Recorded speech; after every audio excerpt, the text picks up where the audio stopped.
Welcome, lovies, to Wild Woman Podcast. We have Sally Love Thomas here today.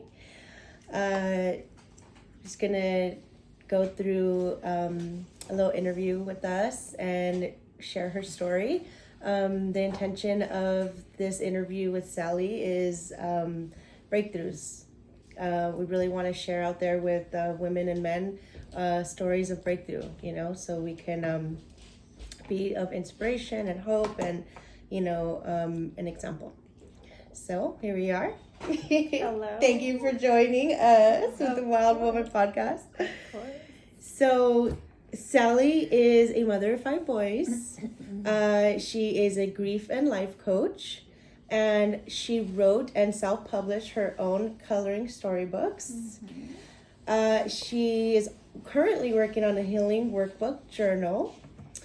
And we'll save the best for last. We have to wait till the end, okay? So Sally, let's start off. Let's just go in. Okay, let's go. Okay. So I want you to tell us about one of your low points in life. Well, about 7 years ago, my husband passed away suddenly. Mm-hmm. And so during and after his passing, I found myself stuck in life and just stuck in a lot of grief. I wasn't processing, because who does? I mean, when you're a mom, when you work, all you know is to keep going. So that's what I did. And I didn't stop long enough to go through any of my pains, any of my heartache, any of my fears. And it was so bottled up in me. Actually, I was like that for at least 3 to 4 years after his passing. And I was living in that space of just being stuck. And so I knew at one point right before I started to go on my healing journey that I needed something to change, because all I wanted to do was to feel better. And that's all I was looking for. And I was so out of breath, and I needed something to anchor in on and hold on to. And that's when my journey really began of going through the healing process. Okay, thank you for sharing that. Mm-hmm. So how did you come out of that low point? Well, I had to make a decision first. I had to give myself permission to do whatever it took. Whatever it took meant starting to go to women's workshops, following people on Instagram that were hosting women workshops at any capacity. There were women supporting other women's businesses. There were women that were sharing their story of hardships as well, and I was interested in those. So I gave myself permission to attend those, and I started from there. Went from healing workshops to and meetups with like-minded women to then going to do it more in-depth work, like going into 4-day retreats and just getting soaking it all in, because I really needed to heal and I really wanted to feel better. And I remember one of the first retreats I went to, I told the facilitator that I had made an intention that I was going to go get what I needed to get. I didn't give a shit about what anybody else was doing there, and that I didn't care about attitudes or problems, or I didn't care about their problem per se, and that I wasn't going to be there to be nosy, and that nobody was going to fuck it up for me, because that's exactly how serious I was about getting that healing that I needed. Thank you. Was that Joshua Tree when we met? Yes.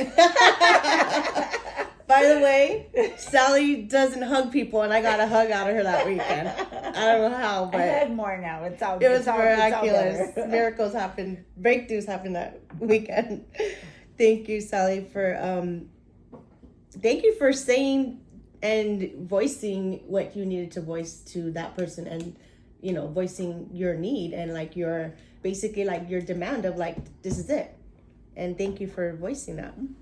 What are your go-tos when you're feeling stuck? Well, in the beginning, it was really hard to find something. I was so stuck in my grief that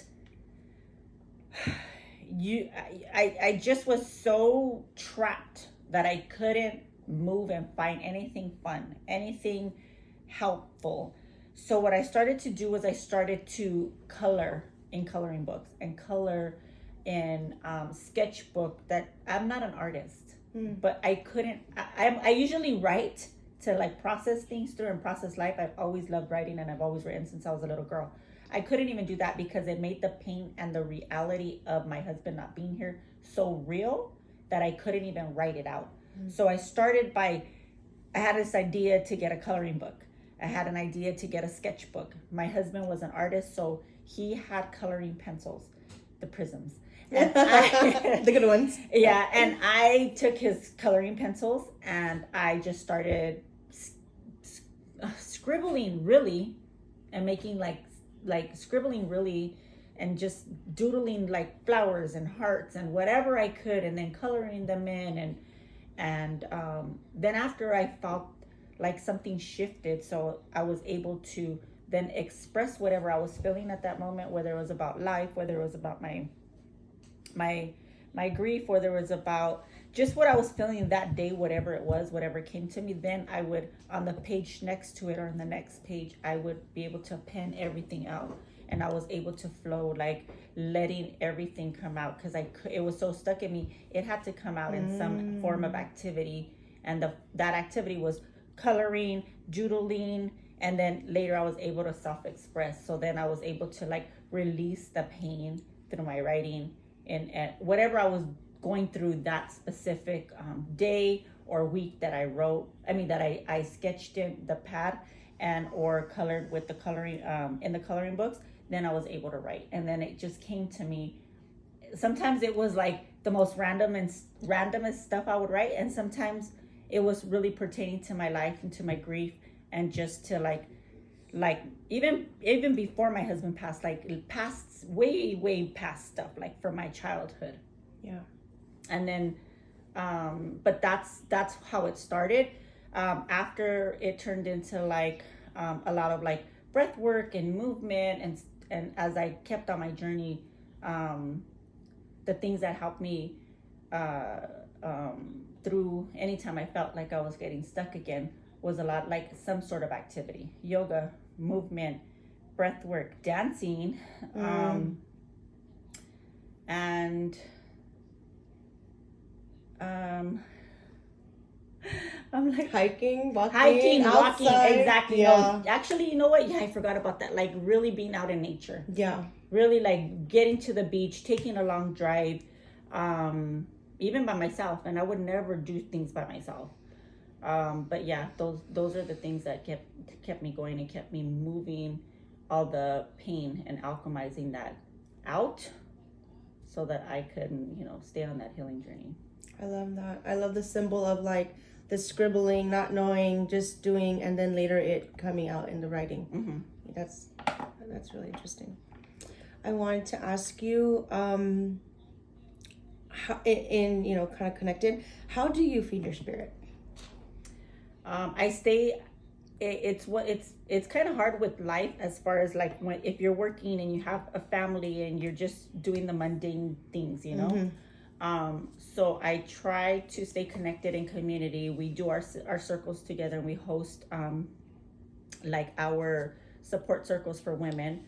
I journal so much more now again, but like from a better place, and so I'm able to feed my spirit through journaling. I read a lot of books.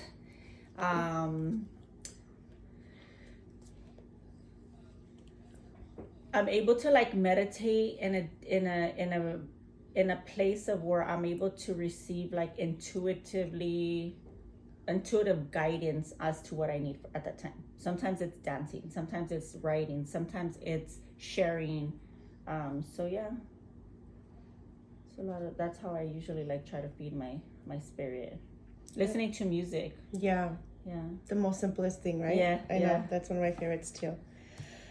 So thank you for sharing that. Mm-hmm. So where are you now? I know, right? So this has been this has been a journey.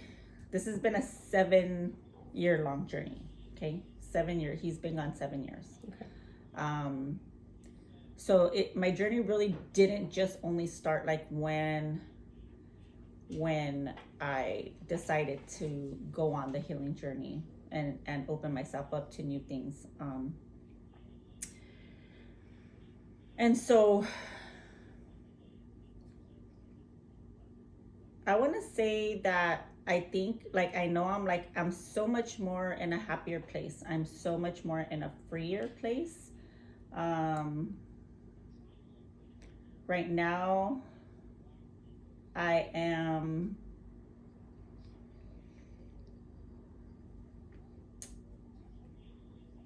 I don't know. I'm just in a good place of like creating a lot of stuff. I'm just in a place of like really wanting to share, and I'm really like creating right now. I'm working on a workbook journal. So it's kind of like a little bit of a guide for anybody who's at that place that I was at, where I was stuck and I didn't know, I didn't know the next step. And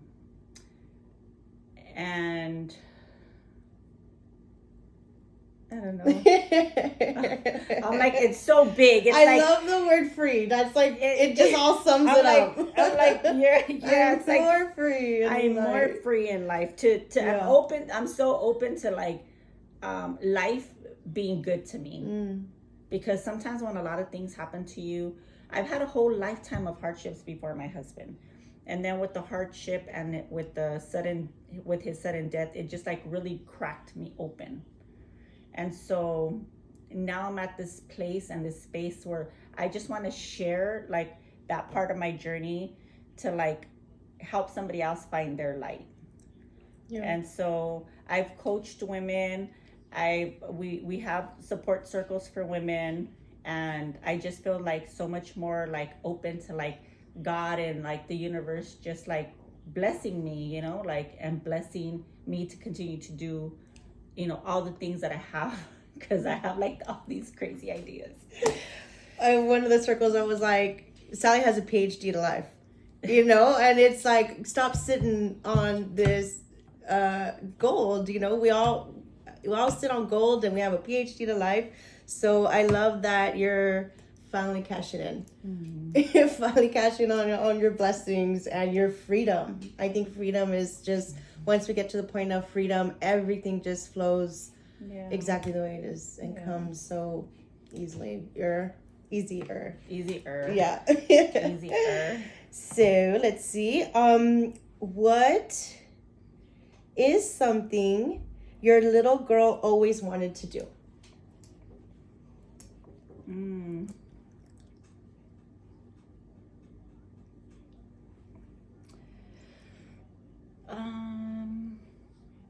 The funny thing is that it's they do say it. I know it's cliche, but it's like sometimes life comes full circle. And so something that the little girl in me always wanted to do was to help women on their journey and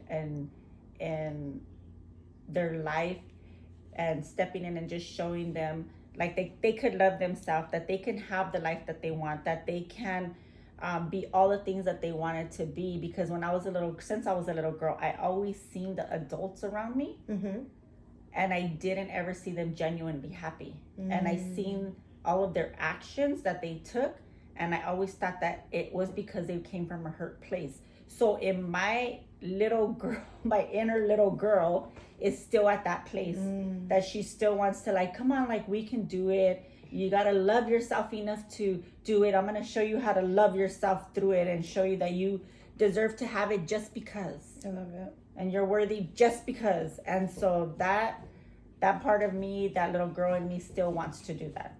And so we're doing it together now.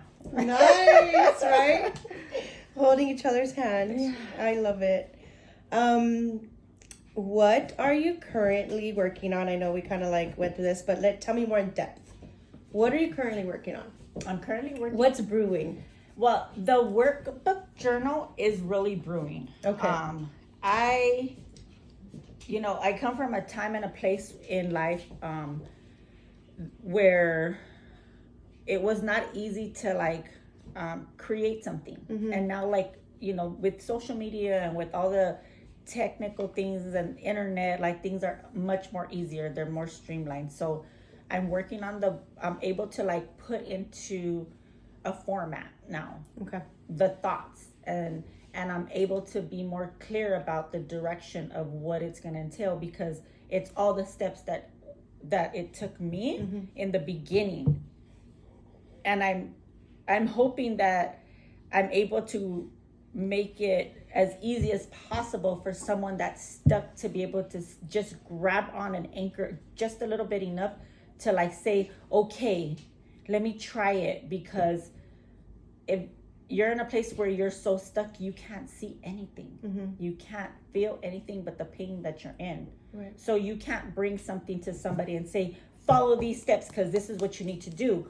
It's like I needed to put myself back in the place where I was as I was transitioning through those beginning stages of my grief, from the time he passed even to the time 3.5 years later or so where I started to transition into my healing. I had to take myself back to that point. Okay. And then I had to like, what was it that I needed to hear?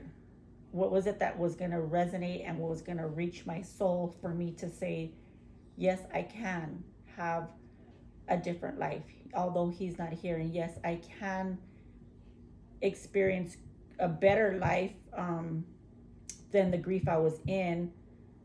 I didn't have to stay there, and I didn't have to feel guilty about moving through life and moving forward with life and getting to a place that I'm able to share that. And so if I would have tried to share it in the first few years, it would have been a hot mess, because I wouldn't have been able to tell you quicker how to get through that pain point, that stuck point in life. Yeah. And so I'm working on that right now. So I'm kind of excited. I've had to like learn how to use Canva, and like I've had to like learn how to reformat stuff so that all comes with it. So right. that's part of my like my pregnancy birthing this whole thing through me right now. I love it. And your medicine.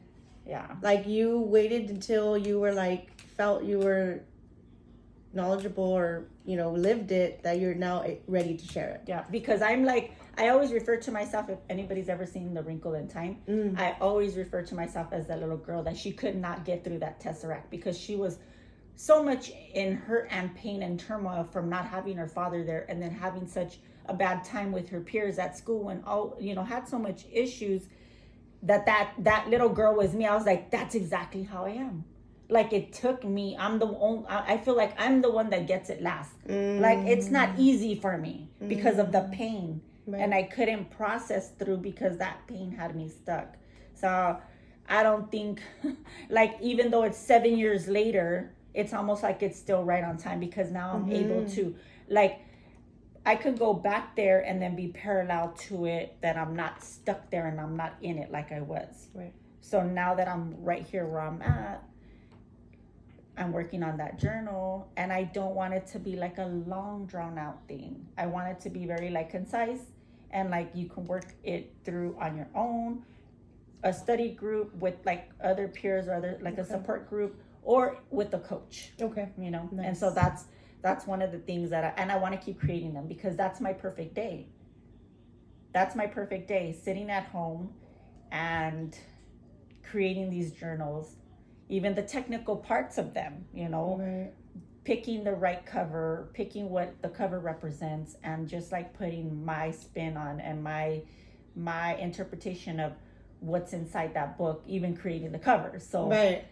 Your perfect day. I love it. I love it. That's my perfect day, sitting there and typing away and writing making these journals, you know, because I see journals and they're so, some journals or planners, they're so like specific to like processing through good stuff, and that's great. How do I plan this? How am I grateful for this? Well, when you're stuck in grief and you're stuck in a life full of hardship, you're like, what am I grateful for? Like, they're too fluffy for me. Yeah.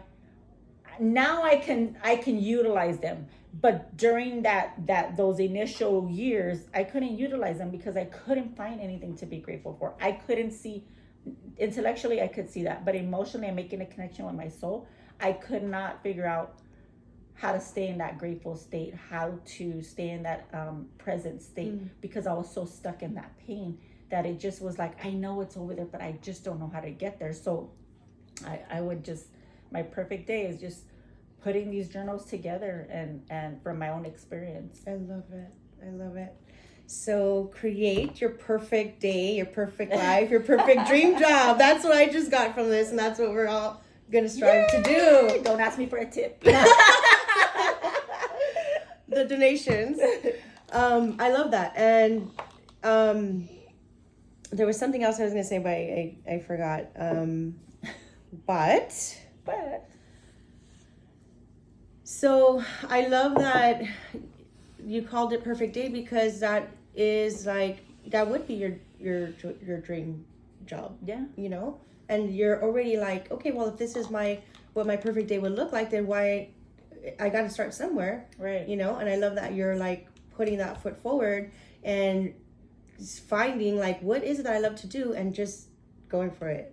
So I love that, because that's like a guide. Yeah. And And with like that guide, like I obviously, like I would just love to, like, you know, make workshops with those guides and just continue to work with women.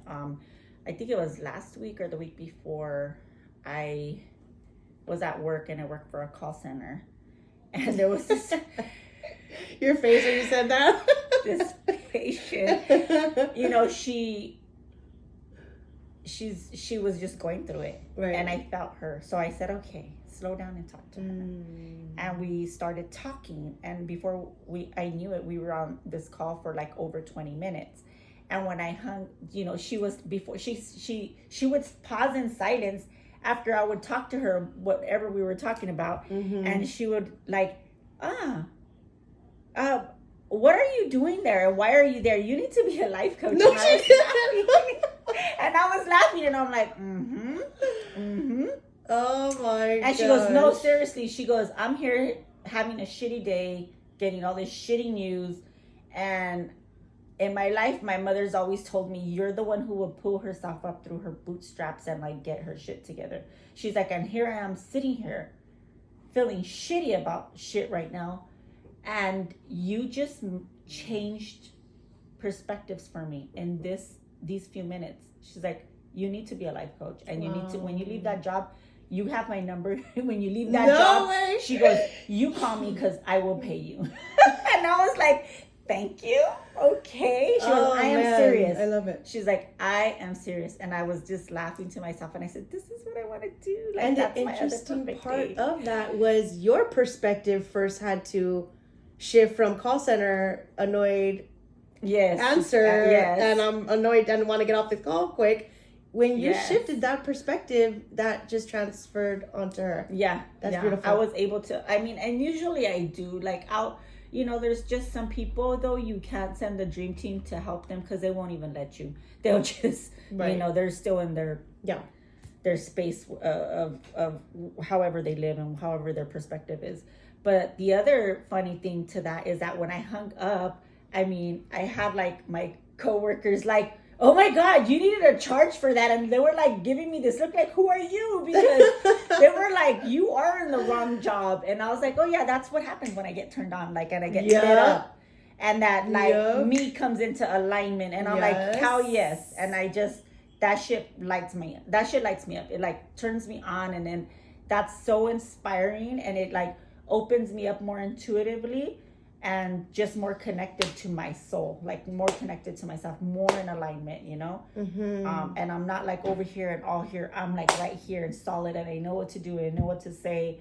And more importantly, like she was my person that day that I needed to be there for. And I know there's more of her out there that I need to be that for, and that I don't need to, in a sense, like to, because they have to do it on their own, right? Yeah. But there was something about that connection that day, and I know there's more women out there, and that's exactly what my part of my perfect day is, making these journals for these women that I cannot maybe like like help in person, Right.